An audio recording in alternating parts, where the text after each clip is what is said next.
미국의 경영 컨설턴트이자 유명 스포츠 선수들의 멘탈 코치로 활동하고 있는 앨런 스테인 주니어가 쓴 승리하는 습관이라는 책이 있습니다. 이 책에 보면 지금은 고인이 된 미국 프로농구 슈퍼스타 코비 브라이언트 선수에 관한 이야기가 소개되어 있는데, 한 번은 그가 이 코비 브라이언트라는 선수와 24시간 동안 밀착하면서 그가 어떻게 하루의 시간들을 보내고 훈련을 하는지에 대하여 가까이에서 살펴볼 기회가 있었습니다. 이 코비 브라이언트는 당시 리그 최고의 슈퍼스타였고 그 선수로서도 가장 좋은 성적 그리고 전성기를 구가하고 있던 상황이었어요. 그의 하루 일과는 새벽 4시에 시작이 되었습니다. 새벽 3시 30분 촬영을 위해 그의 개인 체육관에 도착했을 때 코비는 이미 땀을 비오듯이 흘리면서 훈련에 집중하고 있었습니다. 이후 약 45분간 이어지는 그의 첫 번째 하루 훈련을 지켜보면서 이 사람이 큰 충격에 빠졌는데, 두 가지가 충격적이었다라고 고백하고 있어요. 하나는 새벽 4시에 일어나서 훈련을 시작하는 이 삶이 1년 중에 350일 이상 지속된다라는 것에 놀랐다라고 말하고, 두 번째는 그의 처음 1시간 동안의 훈련 내용이었어요. 그가 하루도 거의 빼놓지 않고 하는 훈련은 농구를 가장 처음 배우는 초보자들이 배우는 내용들이었다라고 합니다. 스텝을 어떻게 밟는지, 드리블은 어떻게 하는지, 공은 어떻게 손에 쥐는지, 슛을 할 때 오른손과 왼손은 각각 어떻게 위치시켜야 하는지, 마치 유치원 농구교실에서나 가르쳐줄 만한 내용들을 그는 매일같이 1시간씩 꼬박꼬박 시간을 들여서 연습하고 있었다는 거예요. 이 첫 번째 연습이 끝난 후에 그에게 찾아가서 이렇게 묻습니다. 당신은 오늘날 전 세계에서 가장 뛰어난 농구 선수입니다. 굳이 이렇게까지 기초적인 훈련에 많은 시간과 에너지를 쓸 필요가 있습니까? 이렇게 물었대요.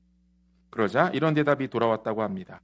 코치님은 제가 왜 실전에서 그토록 뛰어날 수 있다고 생각하십니까? 이게 비결입니다.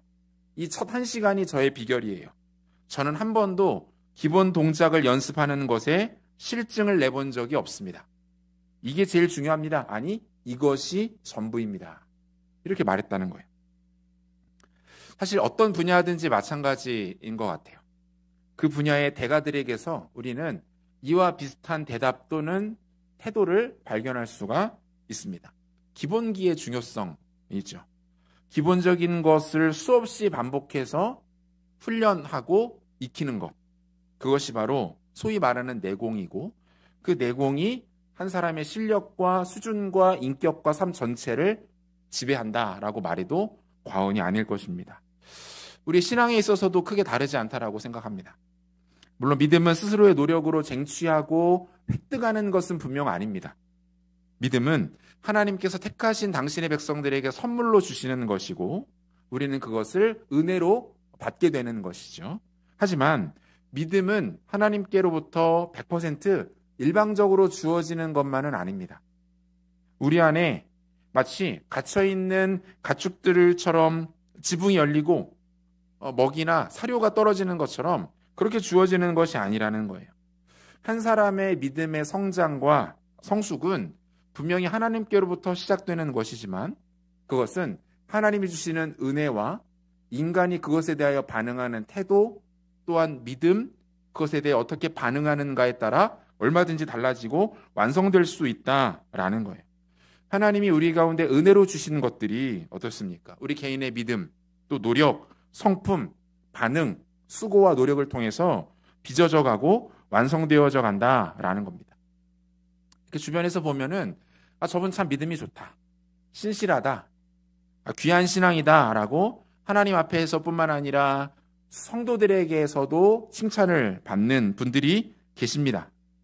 또한 반대로 오랫동안 교회 생활하시고 신앙생활 하셨다고 하는데 이상하게 믿음이 잘 성장하지 않는 것 같고 좀처럼 성숙하지 못하는 것처럼 보이는 분들도 없지 않습니다. 왜 이러한 차이들이 생길까요? 동일한 시간 같은 자리에서 예배하고 봉사하고 훈련받고 신앙생활을 해나가는데 어떤 분은 하나님뿐만 아니라 모든 사람이 인정할 만한 귀한 신앙으로 깊어져 가고 어떤 분은 10년 전, 20년 전 모습과 크게 다르지 않은 모습으로 신앙생활을 하고 있는 분들이 분명히 있습니다. 하나님이 누군가에게는 더 큰 은혜를 주시고 반대로 누군가에게는 작은 은혜만 주시기 때문입니까? 그렇게만 볼 수 없죠. 결국 둘의 차이점은 믿음에 대한 개인의 반응과 태도라는 거예요. 하나님이 우리 가운데 주시는 은혜를 어떻게 받아들이는가, 나아가 그것을 개인이 어떻게 훈련하고 어떻게 그것을 연단해 나가고 그것에 어떻게 우리의 삶을, 시간을, 마음을 쏟느냐에 따라 얼마든지 달라질 수 있는 부분입니다. 다른 표현으로 말하면 신앙의 훈련입니다. 믿음의 연단이 한 개인 안에서 어떻게 나타나고 있는가가 너무 중요한 문제라는 거예요. 보통 믿음이 참 신실하고 하나님 앞에 아름다운 신앙을 갖고 계신 분들에게는 한 가지 부정할 수 없는 공통점이 발견되는 것을 볼 수 있습니다. 그것은 무엇입니까? 여러분들처럼 그분들은 예배의 자리를 사모하세요. 기도의 자리를 지키십니다. 말씀을 듣고 배우는 것에 열정을 보이십니다. 한마디로 말하면 영적인 자리를 성실하게 잘 지켜내는 분들이 결국 믿음이 성장하고 하나님께 더 많은 은혜를 받고 하나님께서 귀히 여기시는 믿음의 삶을 살아간다라는 거예요. 쉽게 말하면 신앙의 기본기가 단단해진다라는 것입니다. 예배하고 말씀 읽고 듣는 일에 시간을 들이고 기도하는 것에 집중할 때 그 사람의 신앙이 견고해지고 단단해지고 그 견고한 영적 기본기 위에서 믿음이 꽃을 피우고 자라나고 열매 맺는 일들이 일어나게 되더라라는 거예요. 저도 10수년 이상 목회를 하면서 성도님들 가까이서 오랫동안 살펴보면 긴 시간 신실하게 주님을 잘 섬긴 분들에게서 특별히 대단한 것들이 나타나는 것이 아닌 것을 발견하게 됩니다. 엄청난 은사를 체험하고 무언가를 경험하시고 그것을 가지고 남들은 쉽게 할 수 없는 귀한 헌신을 하고 많은 것들을 드리는 그런 분들이 없지 않죠. 그런데 오히려 짧은 시간 안에 많은 것들을 경험하고 특별한 체험을 하시고 각별한 헌신을 하신 분들 중에 오히려 이후에 넘어지는 분들, 오히려 과한 열정과 인간적인 마음 때문에 하나님의 영광을 가리는 일들도 심심치 않게 일어나는 것들을 보게 되더라는 거예요. 무엇을 말합니까? 우리의 신앙에 있어서 기본기가 너무 중요합니다. 예배 자리를 지키는 겁니다. 여러분들처럼 비가 오나 눈이 오나 바람이 부나 날이 덥든 춥든 예배 자리에 나와 하나님 앞에 예배하는 겁니다. 오랜 시간 충분히 머물며 기도하는 겁니다. 기도가 잘 되기 때문에 오래 머물며 기도하시는 분들 저는 만나본 적 별로 없습니다. 기도가 될 때까지 오래 머무릅니다. 안 되는데 자꾸 앉아서 딴 생각만 나는데 심지어 꾸벅꾸벅 졸다가 일어나는데 기도가 될 때까지 하나님 앞에 기도의 문이 열릴 때까지 기도의 줄이 잡힐 때까지 그 자리에 멈춰서 묵직하게 우직하게 그 자리를 지켜내시는 분들이 결국 기도의 문이 열리는 것들을 경험하시더라는 거예요. 말씀을 계속 듣고 또 배우시는 것들이 중요합니다. 기억 안 난다고 하시는 분들이 많은데 그러니까 더 듣게 되는 것 아닙니까? 듣는데 기억이 안 나요. 그래서 어떻게 합니까? 듣지 말아야겠다 이렇게 하시는 분들 없죠. 더 말씀 듣는 자리 가운데 또 나오고 잊어버리니까 또 나오고 또 듣고 또 듣고 그러다 보니까 말씀과 함께하게 되고 은혜 받게 되는 것 아닙니까? 그럼 한 사람의 신앙에 왕도는 없습니다. 특별한 은사를 체험하거나 무언가를 경험했다고 해서 그 사람의 신앙이 한순간에 깊어지고 견고해지지 않더라는 거예요. 하나님 앞에 끈기 있게 머무는 것이 중요합니다. 버티는 것이 중요해요. 은혜가 있는 자리에 함께하는 것이 중요합니다. 응답하실 때까지 기도하는 것이고 은혜 주실 때까지 나와 예배하는 거예요. 그게 우리의 신앙의 기본기를 만들고 그렇게 만들어진 기본기가 우리를 환난 날에 위기의 때에 붙들어주는 능력이 되는 줄로 믿으시기를 바랍니다. 오늘날 한국교회를 보면 안타까운 점들이 많아요. 예배를 계속해서 줄여가는 분위기인 것들을 보게 됩니다. 특별히 주중 집회, 새벽 예배 이런 거 성경에 안 나와 있다. 외국에는 이런 모임들 없다. 이렇게 말하면서 점점 모임들을 줄여갑니다. 특별히 요즘처럼 주말 문화가 자리 잡혀 있고 금요일마다 여행 가고 캠핑 가고 하는 문화가 일상적으로 자리 잡아가는 과정에서 금요일 밤에 모이라고 하는 것은 시대에 뒤떨어진 모습이다라고 말씀하시는 분들 있습니다. 충분히 이해하죠. 전혀 틀린 말 아닙니다.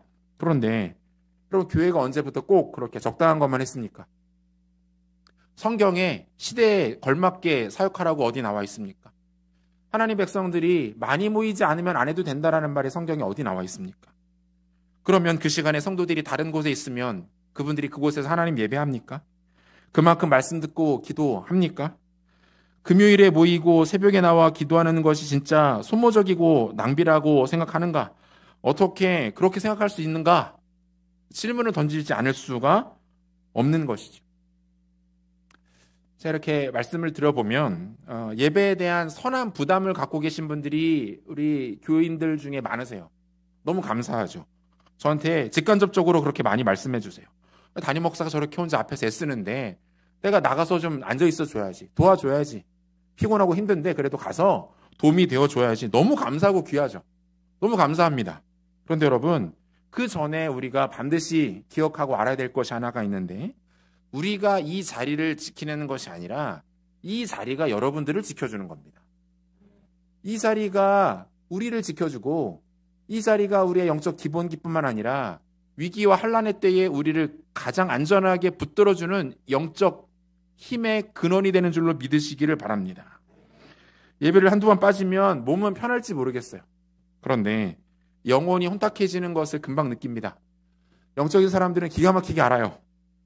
이것이 여러 차례 반복되면 내 영혼에 깊은 싱크홀이 생기기 시작합니다. 주중예배, 기도의 자리 한 달, 두 달 길게 놓아버리면 그 사람은 사탄의 밥이 되기에 딱 좋습니다. 우리의 신앙은 서류에 찍힌 도장처럼 한번 구원받고 은혜 받았으면 그것으로 인정되고 남아 있고 보존되는 그런 종류의 것이 아닙니다. 오히려 우리의 신앙은 마치 몸으로 습득하고 익히는 어떤 기술과도 같은 것이라고 이해하시는 것이 맞다는 거예요. 운전면허는 갖고 있는데 운전 못하시는 분들 많이 계시죠. 그분들이 어디에 가서 나 운전면허는 갖고 있다라고 말씀하실 수는 있겠지만 떳떳하게 나 운전 잘합니다라고 말씀하시지는 못합니다. 그러면 신앙도 마찬가지라는 거예요. 종교 안에 기독교라고 표시할 수는 있겠죠. 어디에 가서 나 교회 나간다라고 말할 수는 있겠죠. 그런데 과연 그분이 내가 그리스도의 제자이다라고 말할 수 있겠습니까? 성령의 인도함을 받고 있다라고 말할 수 있겠습니까? 하나님 백성이다라고 자신 있게 자신을 드러낼 수 있겠냐는 거예요. 목회자들이 영적으로 조금 더 성도들보다 깨어있는 이유는 단순합니다. 원래 그런 사람이 목회자가 된 거라고 생각하시겠지만 사실은 그렇지가 않아요. 교회에서 가장 많이 예배드리는 사람들이 목회자죠. 기도하고 말씀 보고 하나님 앞에 서기 위해서 몸부림쳐야 되는 사람이 목회자이기 때문에 목회자들이 조금 더 깨어있는 것일 뿐입니다. 뭐 그럴 일은 없겠지만 목회자도 예배드리는 횟수가 줄어들고 기도 안 하고 말씀 묵상 게을리하면 형편없이 무너지고 망가지는 거 순식간입니다. 여러분, 제가 무슨 말씀을 드리고 있는 겁니까? 우리 신앙의 탄탄한 기본기, 신앙의 실력과 성숙은 결국 반복에 있습니다. 예배드리는 게 매번 행복하면 좋겠죠. 그런데 그러기 쉽지 않습니다. 때로는 의무적으로 지치고 힘든 몸과 마음을 이끌고 나와야 될 때도 있을 겁니다. 그런데 여러분 기억하십시오. 그 지치고 힘든 몸과 마음을 이끌고 나온 이 자리가 여러분들을 살리게 되는 줄로 믿으시기를 바랍니다. 반복하고 싫어도 나가서 엎드리고 힘들지만 나가서 매달리고 여러분 거기서 능력이 나타나는 거예요. 하나님은 그때 은혜를 주시고 그 사람의 내면과 깊은 곳을 견고하게 만지신다라는 것을 잊지 말아야 합니다. 디모데전서 4장 7절과 8절에 보면 이런 말씀이 있어요. 망령되고 허탄한 신화를 버리고 경건에 이르도록 내 자신을 연단하라. 육체의 연단은 약간의 유익이 있으나 경건은 범사에 유익하니 금생과 내생의 약속이 있느니라. 이렇게 되어 있어요. 이 바울이 자신의 영적 아들이자 목회 제자였던 디모데에게 힘주어 강조했던 내용이 뭔지를 알 수가 있죠. 뭐 대단한 영적인 스킬 뭐 이런 거 아니었어요. 목회의 고급 기술을 알려주면서 이렇게 교회를 운영해 나가고 성도들을 신망하고 돌보면 된다. 이런 거 이야기해 주지 않습니다. 강조하는 거 뭡니까? 경건의 훈련이에요. 옛날 개역 한글 번역이 조금 더 와닿는데 연단을 연습으로 번역해요. 그러니까 경건을 위해서 연습하라는 거예요. 한 교회의 담임 목회자에게 바울이 당부하는 내용이 뭡니까? 열심히 예배드려. 하기 싫어도 기도해야 돼. 성경 읽는 거 재미없는 거 알아. 그래도 빼먹지 않고 해야 돼. 훈련해. 연습해. 그게 너를 살리는 길이고 교회를 살리는 길이야. 이 말하고 있는 거예요. 진정한 능력은 그 일이 재미없어 보이지만 사실은 의미 있는 것. 마냥 기쁘고 행복한 일은 아니지만 중요한 것. 이거를 꾸준히 반복할 때 거기서 능력이 나타납니다. 우리 신앙도 마찬가지예요. 사랑하는 성도 여러분, 예배의 자리를 사명처럼 여기고 지키실 때에 능력이 임하게 되는 줄로 믿으시기를 바랍니다. 기도의 자리에 머무르세요. 말씀 듣고 배우는 자리에 적극적으로 나오십시오. 그 자리가 여러분들을 일으키고 살리고 지켜낸다라는 거예요. 제가 이런 이야기를 길게 하는 이유는 바울이 지금 이러한 방식으로 성도들에게 권면하고 있기 때문에 그렇습니다. 우리가 계속해서 살피고 있는 것처럼 바울이 갈라디아서를 기록한 목적 무엇입니까? 갈라디아 교회 성도들에게 바울이 지금 어떤 이야기 하고 있습니까? 율법으로 돌아가지 말아라. 이 이야기를 계속해서 반복적으로 하죠. 갈라디아서 전체를 통해서 바울이 가장 강조하는 이야기가 이 내용이에요. 율법으로 돌아가지 말아라. 유대주의자들의 사탕발림에 넘어가지 말아라. 현혹되지 말아라. 이야기합니다. 율법이 아니라 은혜이고 행위가 아니라 믿음이다. 이야기를 표현만 살짝 바꿔서 여러 가지 예를 들어서 계속 강조하고 있는 거예요. 5장에 접어들어서도 또다시 반복하고 있죠. 두 가지 의도가 있습니다. 하나는 그만큼 갈라디아 교회 내에 이에 대한 위기감이 고조되고 있었기 때문에 그래요. 이미 많은 갈라디아 교회 성도들이 현혹되어 있는 상태예요. 복음을 전해서 복음으로 옮겨놨더니 금세 유대주의자들의 이야기를 듣고 율법으로 돌아갑니다. 할례 받는 데에 쫓아나가기 시작합니다. 문제가 있는 거죠. 두 번째는 뭡니까? 이것, 율법이 아니라 은혜를 붙드는 이것이 구원에 있어서 절대적으로 중요한 것이었기 때문에 그래요. 이신칭의라고 하죠. 믿음으로 말미암아 구원에 이르는 것, 혈통, 행위 아닙니다. 자격 조건 아니에요. 오직 믿음으로 말미암아 구원받는다. 바울이 갈라디아 교회 성도들에게 끝없이 강조하고 이야기하는 것이 이 내용이었어요. 예수님이 오신 목적과 이유도 이것과 다르지 않았죠. 바울도 이 진리, 행위가 아닙니다. 믿음입니다. 율법이 아닙니다. 은혜입니다. 라는 것을 전하기 위해서 자신의 삶을 갈아놓고 던지고 있는 것 아닙니까? 갈라디아 교회 성도들은 안타깝게도 유대주의자들의 이러한 가르침에 넘어가서 진리를 외면하고 있습니다. 심지어 또다시 할례 받는 자리로 쫓아나가고 있어요. 이런 갈라디아 교회 성도들에게 바울이 두 가지 묵직한 경고 날리고 있는데, 첫 번째, 그리스도와 무관한 자가 될 수 있다라고 경고하고 있습니다. 본문 2절인데요. 한 목소리를 같이 한번 읽겠습니다. 보라, 나 바울은 너희에게 말하노니 너희가 만일 할례를 받으면 그리스도께서 너희에게 아무 유익이 없으리라. 이렇게 되어 있어요. 그러니까 그리스도께서 너희에게 아무 유익이 없다라는 말을 쉽게 말하면 무슨 뜻이에요? 너희가 그리스도와 무관하다는 거예요. 그리스도와 관계없는 존재가 될 수 있다라고 경고하고 있는 거예요. 더 직접적으로 말하면 너희들이 지금 율법을 지키고 할례를 받으며 쫓아가고 있다면, 그렇게 가버린다면 너희는 구원받지 못하는 자와 마찬가지다, 이렇게 말하고 있는 거예요. 본문 4절도 한번 읽어볼까요? 같이 읽겠습니다. 율법 안에서 의롭다함을 얻으려 하는 너희는 그리스도에게서 끊어지고 은혜에서 떨어진 자로다. 표현이 조금 더 직접적이죠. 그리스도에게서 끊어지고 은혜에서 떨어졌다.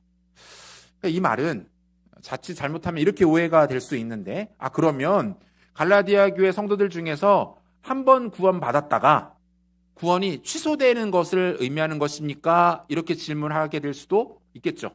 그런데 그건 그렇지 않습니다. 한 번 구원받은 사람에게서 구원이 취소되거나 변형되는 일은 존재하지 않는 거예요. 그러면 이 말씀은 무엇을 의미하는 겁니까? 유대주의자들의 현혹되어서 결국 율법과 할례를 따라간 사람들은 뭡니까? 처음부터 복음을 제대로 이해하지 못했던 거죠. 처음부터 복음을 이해한 척했으나, 예수 그리스도의 가르침을 받아들이는 척했으나 사실은 복음을 이해하지 못한 것이었고 그것을 온전히 받아들이지 못한 것입니다. 그랬기 때문에 유혹 앞에 흔들려 결국은 율법과 할례로 돌아가는 선택을 하게 되었다라는 거예요. 여러분, 교회 안에서 계속해서 복음이 증거되어야 하는 이유가 바로 여기에 있습니다. 예수 믿으면 구원받는다.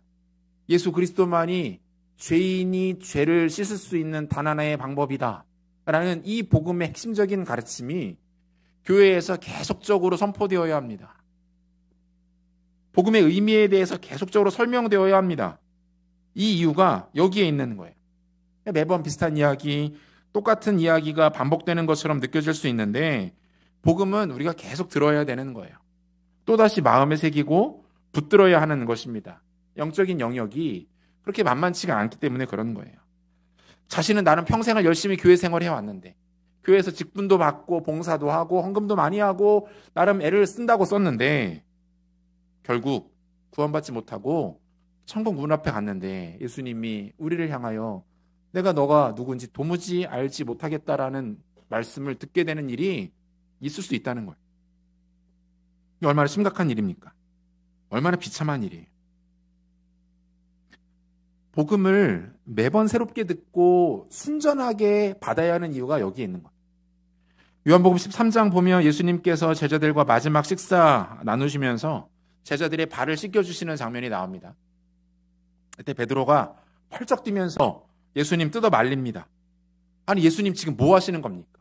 어떻게 스승이신 예수님께서 저희의 발을 씻어주실 수가 있다는 말입니까? 이 말도 안 됩니다. 왜 그래요? 당시에 누군가의 발을 씻는 일은 노예들만 하는 일이었기 때문에 그래요. 너무 죄송스러운 거죠.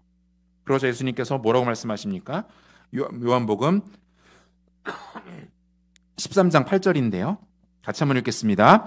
베드로가 이르되 내 발을 절대로 씻지 못하시리이다. 예수께서 대답하시되 내가 너를 씻어주지 아니하면 내가 나와 상관이 없느니라. 이렇게 말씀하세요. 이거 막으면 너는 나하고 아무 관계가 없는 존재가 되는 거야. 무서운 말씀이죠. 베드로의 입장이나 생각이 충분히 이해됩니다. 공감이 되죠. 왜 모르겠어요? 그 마음을 왜 모르겠어요? 그가 악의적인 마음으로 다른 마음으로 예수님께 이 말씀을 드리는 것이 아니라는 거 우리가 너무 잘 압니다. 그런데 복음은 그런 게 아닙니다. 복음은 이해, 납득, 공감의 대상이 아닙니다. 복음은 하나님께서 우리에게 일방적으로 선포하시고 우리 가운데 주시는 것이지 그것에 대하여 우리가 우리의 생각과 기준과 가치관을 가지고 우리의 방식으로 왜곡하여 이해하거나 세상의 방식으로 바꾸어서 받는 그런 종류의 것이 아니라는 거예요. 나의 상식이나 생각이나 입장을 배제하고 말씀 자체를 받는 것이 중요합니다. 유대인들에게도 마찬가지죠. 수천 년을 지켜온 종교의 전통이 있어요. 그들 조상대로 민족이 붙잡아온 가치가 있습니다. 그게 뭐예요? 그게 율법이고 그게 할례였어요. 그런데 그거 하지 않아도 된다고 하니 심지어 하지 말라고 하니 납득되기가 어려운 거예요. 공감이 잘 안 되는 거예요. 그럼에도 불구하고 복음을 복음 있는 그대로 인정해야 합니다. 말씀을 말씀 그대로 붙잡는 모습이 필요합니다. 그게 생명의 길이고 그게 진정한 지혜라는 거예요. 그 주변에 전도해 보면 평생을 반듯하게 살아오신 분들일수록 성실하고 모범적으로 사시고 심지어 성품도 좋으신 분들일수록 이분들이 예수님 믿기가 정말 어려운 것들을 보게 돼요. 왜 그래요? 이분 입장에서는 납득되지가 않는 거예요. 갑자기 한평생을 법 없이도 충분히 반듯하게 살아왔는데 자기 보고 죄인이래요.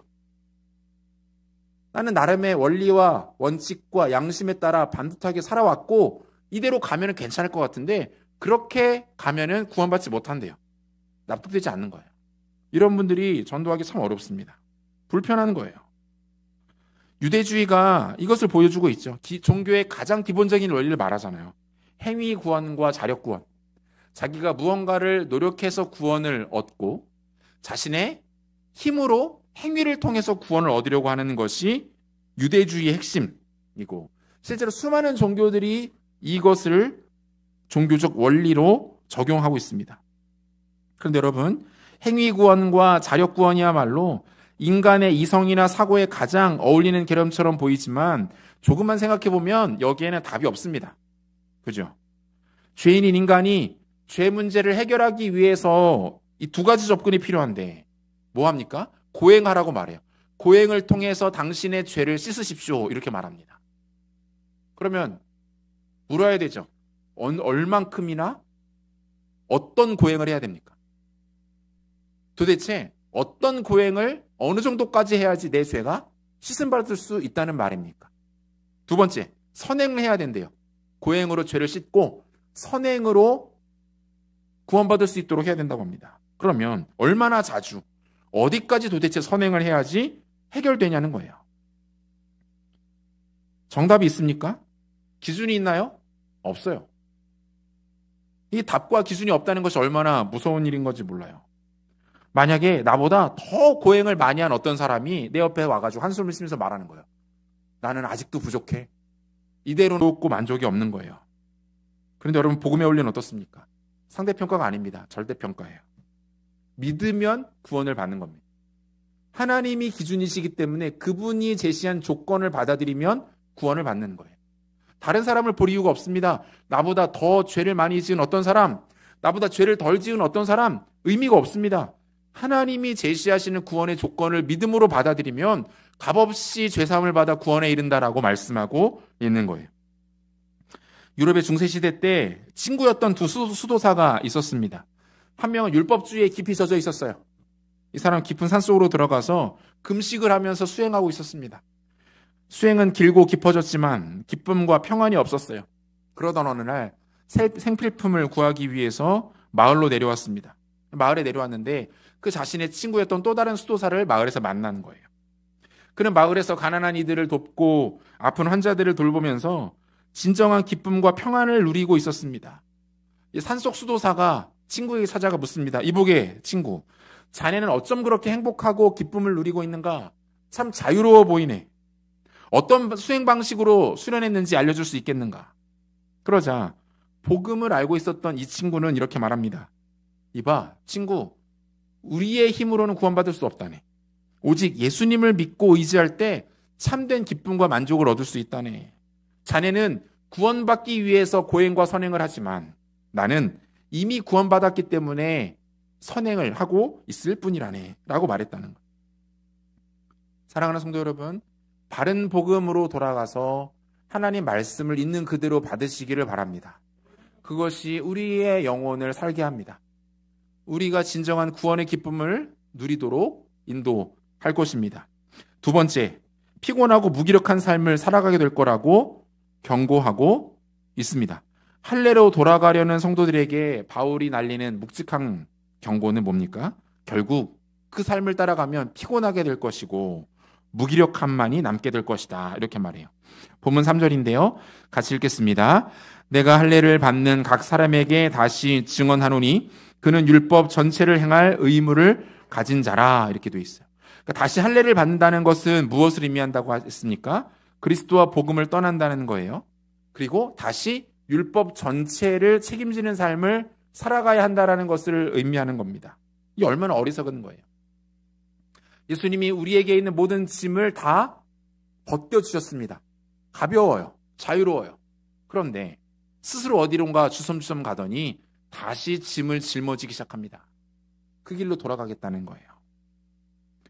구약 성경에 소개되는 율법 전체의 조항이 무려 613가지라고 해요. 그 중에서 긍정적인 명령, 무엇을 하라, 무엇 해야 한다라는 계명이 248가지고 부정적 명령, 무엇 하지 말아라 라는 것이 365가지라고 합니다.